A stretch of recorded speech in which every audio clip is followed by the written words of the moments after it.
sa inyo mga kamami ko, at tinanghali na naman ako ng gising, pero kanina nagising na ako kasi hindi ako pwedeng hindi babangon na maaga dahil yung anak ko ay may exam ngayon.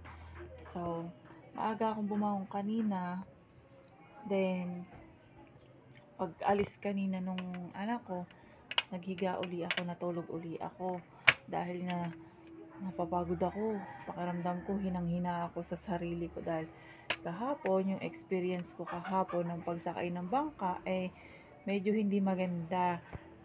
Talagang bumaliktad yata yung bituka ko sa ang lalaki ng mga alon. Kaya pagdating ko nung gabi, hindi na ako nakakain ng kanin, ng hapunan, hindi na ako nakapaghapunan at natulog na lang ako dahil sobrang hilong-hilo ako. Tapos yung bituka ko talagang gusto na yata lumabas sa sobrang hilo. Kaya tinanghali uli ako ngayon. May gagawin pa naman ako, rush pa naman yung gawa namin. Oh my goodness, kaya ang dami ko pa naman gagawin. Ewan ko ba, may lulutuin pa ako dito. Nagpapasigang ng bangus. Eto, ang laki pa naman. pinapasigang nung asawa ko. Tanghali na pala. Tanghali na pala ako. Ayan, magkakaroon muna ako ng kape bago ako tumaraba.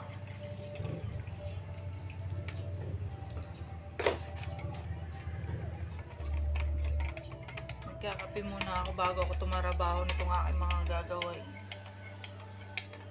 Ayoko pa naman maghihinain ng ganito. Maghihinain ako, hindi nga ako marunong maghinain. Ay, ang hirap-hirap maghinain ng isda.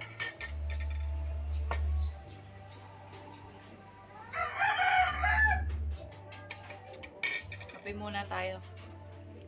Kape muna tayo uli sa umaga. Hindi pala to kape, gatas.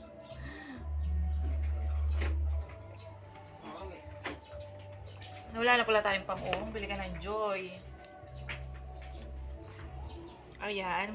At kumuha na siya ng gulay kasi nga papasigang niya tong bangus na malaki. Ay, pinilalagyan ng Bili ka ng Joy.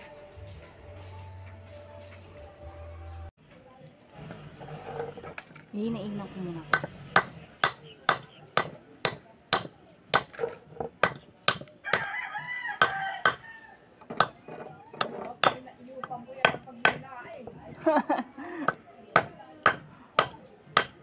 Kaya iisa naman ito.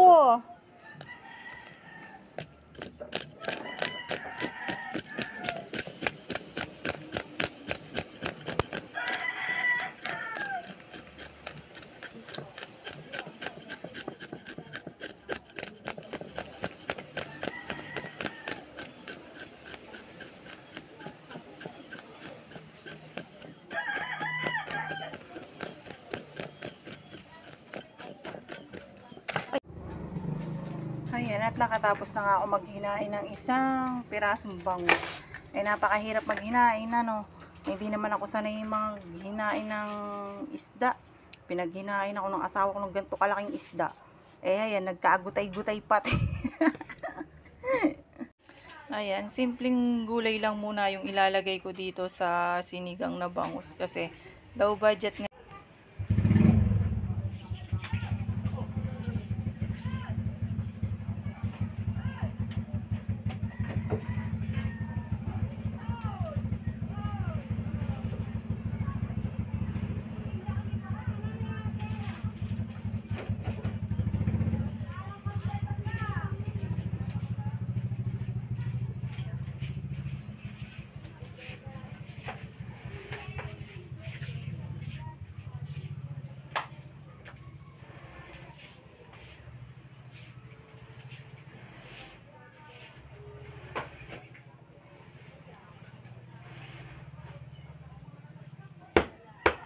Okay, gawa natin ng maganda upload yung kay Loren, mga prank.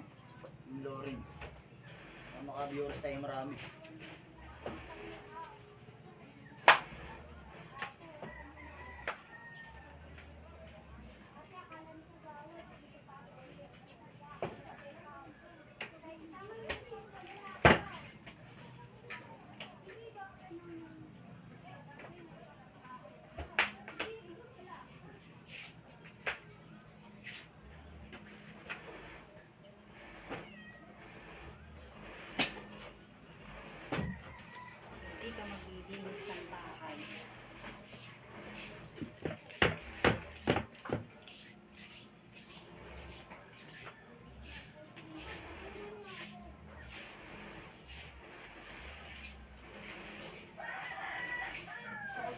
ano nagpalpis yung daliri ko sa paa. Yung bago kong biniling tsinelas, ang sakit sa paa.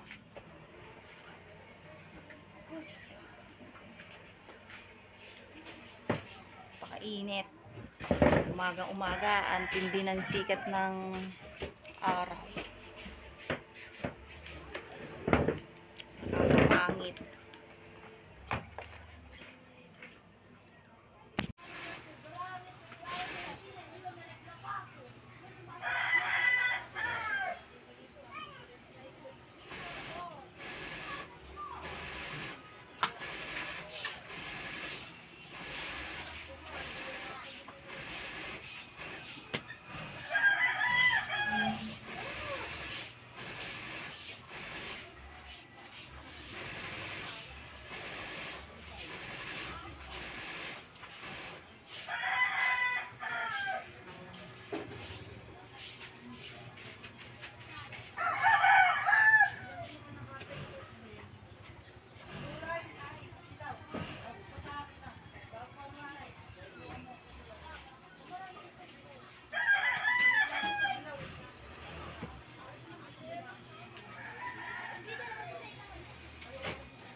So, ayan nga, ako ay babalik na sa aking trabaho at kahapon nga ay hindi ako nakapagtrabaho ng aking hanap buhay, ng aking negosyo kasi nga tumulong ako dun sa aking kapatid dahil meron siyang pabinyag.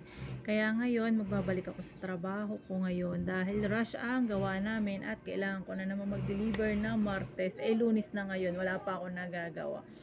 Ngayon, nakatapos na ako ng paglilinis, pagluluto, pero na-late ako. At least yung anak ko nakapasok dahil nga may exam.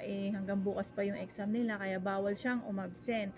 So, thank you. At nagkaroon siya ng sarili niyang oras na hindi ko na siya ginising. Pero maaga pa naman ako nakapag-prepare dahil nga alam ko naman na may exam. Kaya ngayon, ako naman ay magbabalik sa aking trabaho.